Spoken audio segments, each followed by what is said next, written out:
On today's show, we are joined by Jason Scarpa, the founder of the Mainstreet Tavern in Broken Arrow, Oklahoma, the owner of the In the Raw Sushi restaurant and bar in Broken Arrow, Oklahoma, the founder of the Rooftop restaurant in Broken Arrow, Oklahoma, and the owner of the Stogie's Cigar House and Cocktails restaurant, also located in Broken Arrow, Oklahoma.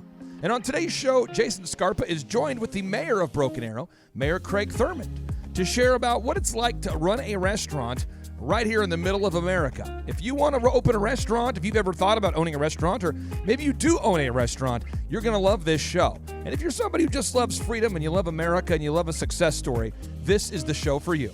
All this and more on today's edition of the Thrive Time Show on your radio and podcast download.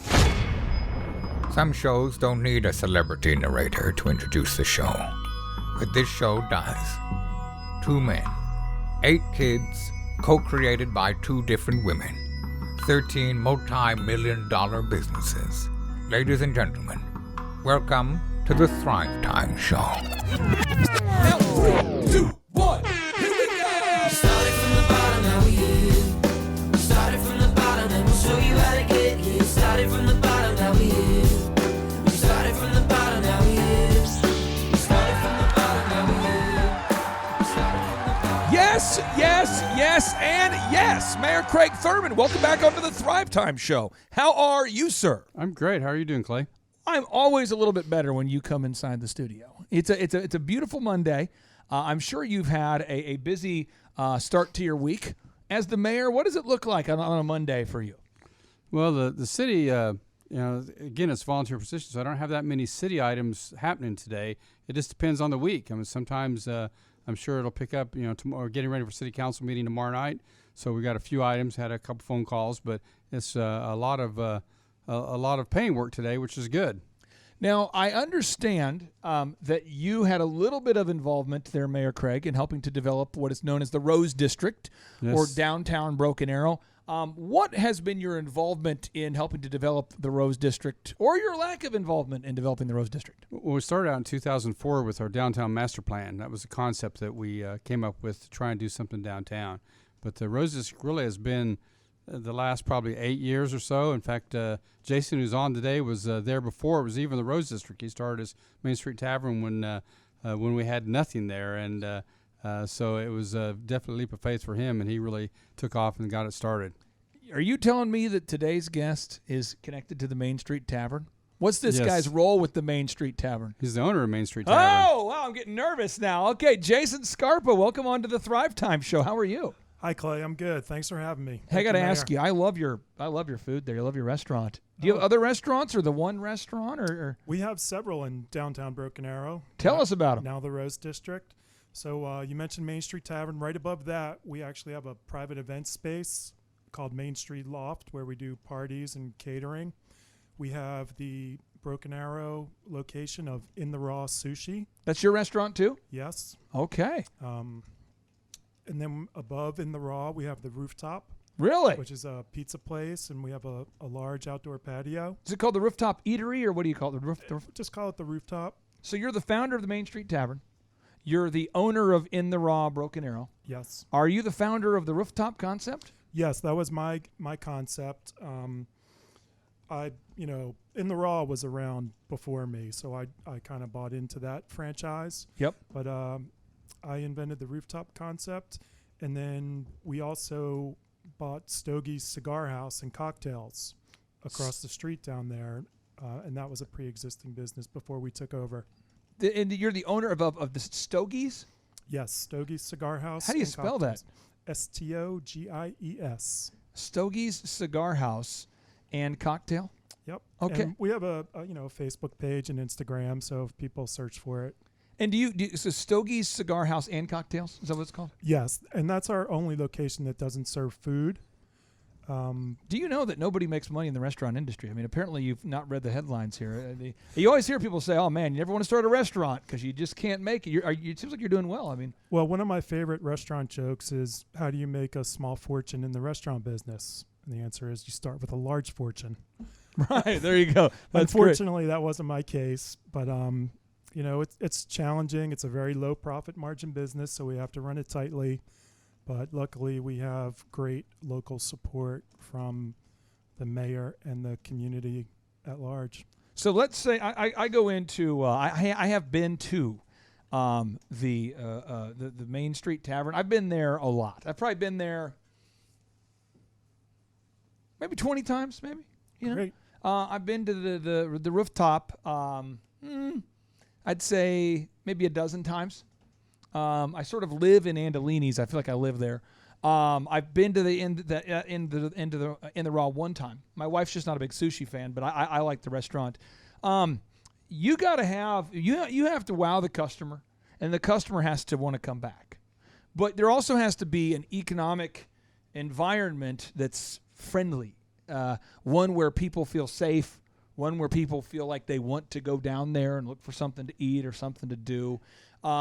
You've moved into what is now known as the Rose District a long time ago. Were you the first restaurateur to move in there, or one of the first ones? Or? I believe so. Yeah, we opened in May of 2011, and I mean it's amazing how far the Rose District has come since then. Has Mayor Craig made the Rose District worse or better? Infinitely better. How? I couldn't. Well, when I first went down there, started scouting around, it was kind of a ghost town. I even have this picture I found that I took during our build out, and it showed the whole block, and there was not one person or car on the whole street. And now you go down there today, and it's just such a thriving area of town where it's very family friendly. People can enjoy it, and part of the reason, well, actually the main reason I decided to open there before the Rose District happened was because the mayor and city council and others shared their vision for what they saw the area becoming, and they have followed through on that and delivered perfectly. What specifically are a couple things you've seen Mayor Craig Thurmond do that have been friendly for your business? Well, I see him in my businesses a lot, so Okay. that's the best thing. But he's very accessible to me. It's one great thing I like about Broken Arrow, even though we're the fourth largest city in Oklahoma. It still has that small town feel where I can go and interact with the mayor. He listens very well. He's very caring.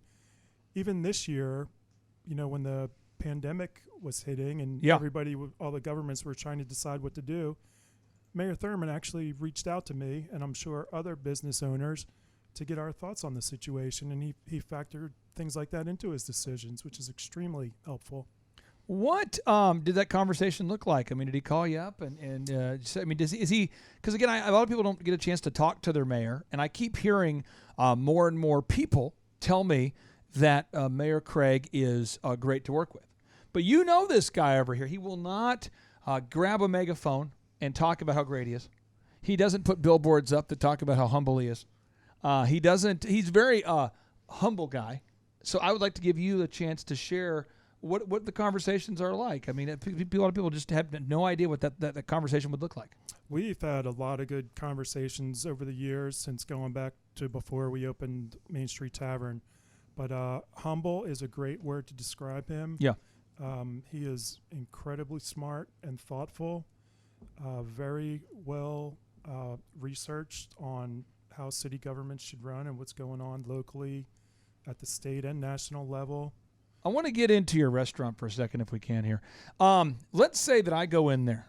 Craig, when you go in there, do you go in there by yourself in his restaurants, or do you go with a group of people? No, I don't think I've ever been there by myself. I always go with a group of people or have lunch there or dinner there. There's always because the food's so good, so it's really a good place to bring people. James, let's say we're just going in with ourselves. I went there with Yourself and Pastor Bill. myself. You did? Yeah, I went there with Pastor Bill. You did. You went to the tavern? Yeah, Mainstreet Tavern. Okay, so you go in there with Pastor Bill, the two of you guys. And Chris Hart, and then there was one other. Chris guy. Hart. Yeah, okay. Is it reasonable that somebody would drop $50 in there, Jason? Does that sound reasonable? $50 for 3 people to eat there? Yes. That's reasonable? Yeah, we try to keep the prices as low as possible because we build our business on regulars. Now let's talk about this for a second. What kind of margin can somebody make in the restaurant business? Are you like 15%, 10%, 20%? We have a lot of business owners that listen to this. What's the number you want to shoot for? Well, the statistics show that the average independent restaurant, and those who make it, of course, make 4 to 6% profit margin. Are you serious? Yeah. So everything has to go smoothly. Wait to a minute. turn So profit. so you're saying if I go in and I'm spending $50, you're saying making 3 is a goal? Making $3? Yeah, maybe 250. We usually round. Are off you serious? 5%. So how many customers do you have to see per month? I mean, how many customers do you have to see? Because you have a Thousands. beautiful build out, Yep. great decor. I mean, you've spared no expense in terms of making the experience great for all the restaurants, all the brands. I'm not just saying that because you're here. I go there. Andrew, you know this. I talk about it all the time. This is where we go. How do you ever make any money? It's challenging, especially in a year like this. How do you get your first 10 customers? Did you get out a megaphone? Did you run up and down the street yelling discounts on food, discounts on food? I mean, how did you get your first 10 customers? You know, it's funny you asked about the Rose District before it became the Rose District. And when I first told people I was going to open a restaurant on Main Street in Broken Arrow, everybody asked, well, where's that? And I've never been there before, even though I've lived in Broken Arrow for however many years. So it was a lot of word of mouth marketing, social media. We've tried everything from billboards to newspaper ads, and just kind of refined our advertising over What the did years. you do before you got into the restaurant business? I worked at IBM for 13 years in Atlanta, Georgia. So I did all different things there, operations, IT. How did you go from IBM to restaurants? I mean, one day were you program a computer and you thought, wow, it reminds me of sweet potato French fries. I should probably. Where do you make that jump? Well, when I decided to move to Oklahoma, I knew I wanted to start my own business. So when I got here, it was just a matter of doing research and figuring out what I wanted to do. I had always waited tables off and on throughout my life, either as a primary job or a second or a part-time job. But I enjoy the business. I love seeing customers having a good time in there. Now, Mayor Craig has done a good job of keeping Broken Arrow open. I mean, he's been focusing on hospitalizations and deaths, not just the number of COVID cases. He's been looking at that. Therefore, Broken Arrow, has been really open. Every time I drive downtown, it seems like the parking lots are full, restaurants are full. Are sales up for you now this year? This year versus last year, roughly? I mean, are you seeing it bounce back in Broken Arrow, or what are you seeing? Yes, we are on about par with last year, maybe Got it. up a little bit. Yeah. The weather has been much nicer this year, so we've had a lot of great patio days. Now, James, you're from Manhattan. That's right. How's it going in Manhattan? What's the incredible mayor there, de Blasio, doing with the restaurants in New York City? Well, when I was there a couple months ago, it was a disaster. You're going to love this. Jason, is that your name? Yes. Jason. So they would have people who were standing have to wear a mask, and then if you're sitting right where you're standing, you don't have to wear a mask. Well, because the virus is tall. Yeah, and then if you like the guy in Brahms, the guy in Brahms. Yeah. Okay, so there was a But backstory real quick. yeah. I was in Brahms, a local ice cream and hamburger place. And these two older guys I don't know if they'd had a few adult beverages before going to Brahms, but they were talking about how the virus was tall. And they were trying to explain to this young guy, you got to sit down because then you can take off the mask, because the virus, it's a tall virus. And as long as you duck down, you can duck underneath the virus. And this kid's like, okay, this young guy. And they're sitting there educating this kid about the virus being tall. Okay, back to you. So And was the young guy taking it seriously? I think the kid that they were talking was probably 9 or 8. And these older guys were there. It was some sort of sporting event, maybe after a football game or something. There's a bunch of kids there, and they're like, buddy, you got to get down low because the virus can't get you down there. That was a real conversation I observed. Okay, back to you. So that's the one. There's one arbitrary thing. Then another one was if you order an adult beverage, you have to order food with it.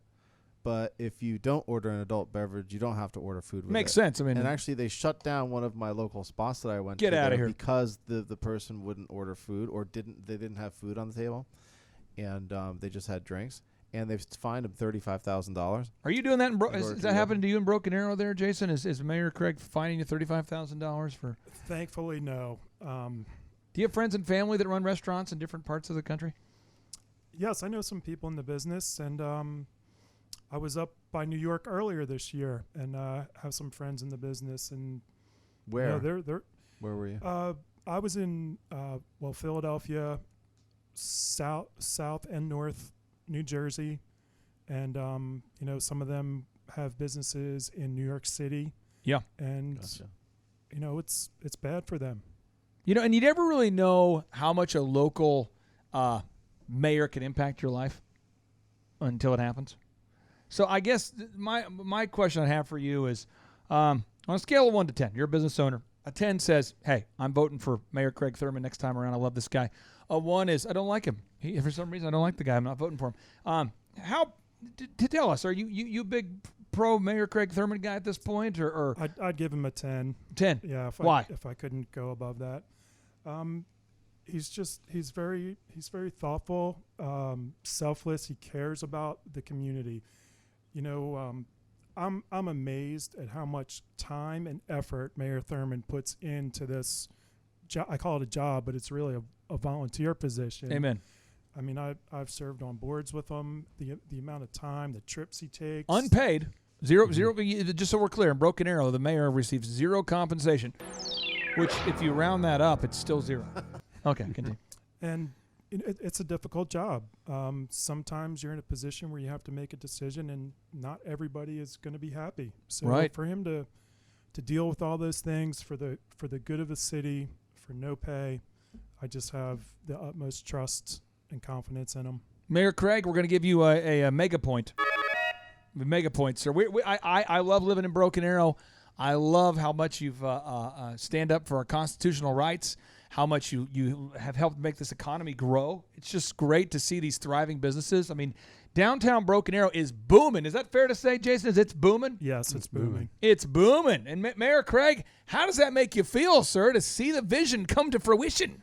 It makes me feel great. I go down there with my wife. We talk about, and she even said, it's got to feel good that all these people are down here and all this traffic's down here and everyone's having a good time, enjoying themselves. I love having music on the street. It's really something special.